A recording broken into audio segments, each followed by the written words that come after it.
রাঙামতি তীরন্দাজ ধারাবাহিকের আজকের পর্বে আপনারা দেখতে চলেছেন যে পুলিশ অফিসার তো রাঙার ব্যাগ থেকেই হিরেটা পায়। রাঙা তখন বলতে থাকে যে এই জলের বোতল তো আমার নয়। এগুলো বলে এটা ইম্পসিবল। আহিরি তখন ভাবতে থাকে যে কিভাবে সে রাঙার ব্যাগের মধ্যে ওই জলের বোতলটা রেখে দিয়েছে, আর ভাবতে থাকে যে ঠিক হয়েছে রাঙা, অনেক জ্বালিয়েছ আমায় তুমি। একলব্য পুলিশ অফিসারকে বোঝানোর চেষ্টা করে যে রাঙা এইসব কাজ করেনি, সে নিজে রাঙাকে আজ নিয়ে যাচ্ছে বেঙ্গালুরুতেও চিকিৎসার জন্য, আর রাঙা এসব করতেই পারে না। পুলিশ অফিসার তখন বলে, দেখুন মিস্টার বসু, আপনি আমাদের কাজের মাঝখানে ঢুকবেন না, যেহেতু রাঙামতির ব্যাগ থেকে এগুলো পাওয়া গেছে তাই ওকে আমাদের সাথে যেতেই হবে। এরপর একলব্য অনেক করে বোঝানোর চেষ্টা করে, কিন্তু অফিসার তো কিছুতেই বোঝে না, রাঙাকে নিয়ে ওখান থেকে চলে যায়। একলব্য রাঙার পেছন পেছন যেতে লাগলে আহিরি একলব্যকে আটকে দেয় আর বলে, তুমি কোথায় যাচ্ছ একলব্য? একলব্য তখন বলে, রাঙা আমার স্ত্রী আহিরি, আর ও এই কাজটা কখনোই করতে পারে না, আর করেইনি, আর এখন আমি ওর গার্জিয়ান, তাই আমাকে ওকে বাঁচাতেই হবে। এরপর একলব্য ওখান থেকে যেতে গেলে মিডিয়ার লোক চলে আসে আর বলে, স্যার আপনি কিছু বলুন, আপনার স্ত্রী হিরো স্মাগলার? একলব্য তখন বলে, না, রাঙামতি এসব কাজ করতেই পারে না। এরপর একলব্য বাড়িতে ফোন করে সভ্যকে বলে লয়ার লাগবে। সভ্য তো অবাক, বলে লয়ার, কিন্তু কেন? এরপর একলব্য সমস্ত ঘটনা খুলে বলে, আর সভ্য শুনেই তো অবাক হয়ে যায়। সেই মুহূর্তে প্রমিতা, বাড়ির সবাই তো ওখানে চলে আসে আর জিজ্ঞেস করে কি রে কি হয়েছে। সভ্য তখন একলব্যর বলা কথাগুলো সমস্ত ঘটনা খুলে বলে। বাড়ির সবাইও তো অবাক হয়ে যায়, যে বলে রাঙাকে পুলিশ কেন ধরলো? সার্থক এসব শুনে বলে, দেখলি তো এই মেয়েটা আমাদের একটু শান্তি দেবে না, যখনই যেখানে যাবে সেখানেই বিপদ। তোর ভাল লাগে না আমার এইসব ঝামেলা।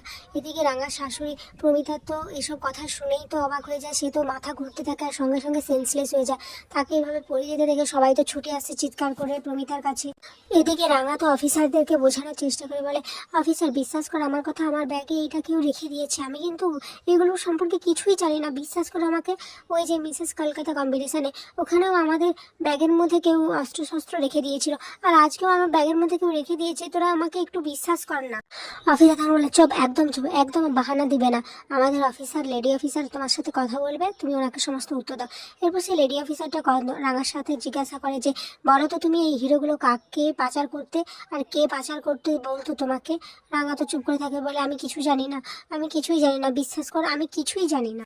এরপর অফিসার বলে, আচ্ছা আপনি তো আপনার স্বামীর সাথে ব্যাঙ্গালোর যাচ্ছেন, তার মানে আপনার স্বামীও এতে জড়িত? রাঙা এটা শুনেই বলে, না না, আমিও কিছু জানি না আর আমার স্বামীও কিছু জানে না, তোরা প্লিজ ওখানকার সিসিটিভিটা চেক কর না। অফিসার তো এমনি রেগে যায়, রাঙার উপর বলে, চুপ, কি করতে হবে না হবে না সেটা কি আমি আপনার থেকে শিখবো নাকি? এরপর আগে তো জেলের মধ্যে ভরে দেয়। এদিকে সার্থকী টিভিতে এসব দেখে তো বলে, ধুর, এই মেয়েটা আমাদের মান সম্মান সব ডুবালো। পাঞ্চালি তখনই এসে বলে, আচ্ছা ভাইয়া তুই এখন এইসব কিছু দেখবি, মা অসুস্থ, কোথায় কখন ডাক্তার আসবে সেটা না করে। তখন সার্থকী বলে, এই চুপ, একদম চুপ, আমাকে জ্ঞান দিতে আসবি না, আর মাই তো সব নষ্টের গোড়া, কেন যে গ্রাম থেকে ওই মেয়েটাকে তুলে আনলো। এরপর বৃন্দাবন ওখানে সবাই মিলে কথা বলছিল, ঠিক তখনই প্রমিতা চলে আসে আর বলে, আমি সমস্ত কিছু শুনছি তোমাদের কথা। আচ্ছা সভ্য, উকিল কি ঠিক করা হয়েছে? সভ্য তখন বলে, মা একলব্য তো অনেক করে পাইলট মিস করার চেষ্টা করেছিল, কিন্তু ও তো পাইলট, আর কোনো পাইলট পায়নি, তাকে ফ্লাইটে যেতে হয়েছে, আর একলব্য বলে গেছে যে উকিল ঠিক করতে। তখন প্রমিতা বলে, তাহলে এখনো কেন দাঁড়িয়ে আছো তোমরা, এখনো ঠিক করা হয়নি কেন?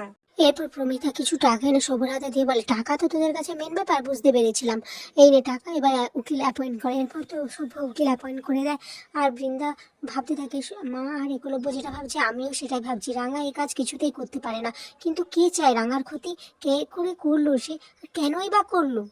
এদিকে রাঙা জেলে বসে ভাবতে থাকে যে কে তার ব্যাগে এসব রাখলো, কিভাবে সে নিজেকে নির্দোষ প্রমাণ করবে।